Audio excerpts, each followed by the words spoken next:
বাঙালি নিজের এক্স কে এত পরিমাণ সাপের সাথে তুলনা করছে যে এখন দেশে এক্স এর চাইতে সাপের সংখ্যা বেশি হয়ে গেছে। যে দেশে ভালোবাসার চাইতে ডিমের দাম বেশি, উন্নতির থেকে দুর্নীতি বেশি, মানুষ থিকা ছাগলের দাম বেশি, টাকার থিকা নিত্য প্রয়োজনীয় জিনিসের দাম বেশি, জনসংখ্যা থিকা নেতা কর্মীর সংখ্যা বেশি, বাপের চাইতে অভিভাবকের সংখ্যা বেশি, ওই দেশে সাপের সংখ্যা বাড়লে তগো পাছায় এত তাপ লাগে কে? দেশে আইছে রাসেল ভাইপার, তোমাদের মাথা হইছে হাইপার, কয়দিন পর লঙ্গি খুইলা পড়বা ডাইপার। 3-4 দিন যাবত এই রাসেল ভাইপার নিয়ে এত পরিমাণ আলোচনা হইছে যে কয়দিন পর দেখুম এই রাসেল ভাইপার নিয়ে কোন শোরুম উদ্বোধন, কোন অনুষ্ঠানের প্রধান অতিথি, তারপর নাচ গানা মডেল বানাইবো।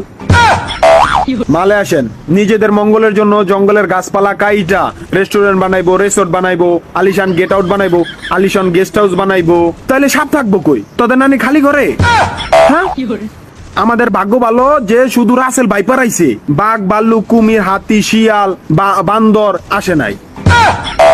আর এমনই যদি চলতে থাকে তাহলে বনের সব প্রাণী খুব শীঘ্রই লোকালয়ে আইসা বাড়িঘর দখল করব, তারপর পাশায় লাথি দা কইব মঙ্গল গ্রহে যা, আজকে থেকে এই বাড়িঘর আমাকে।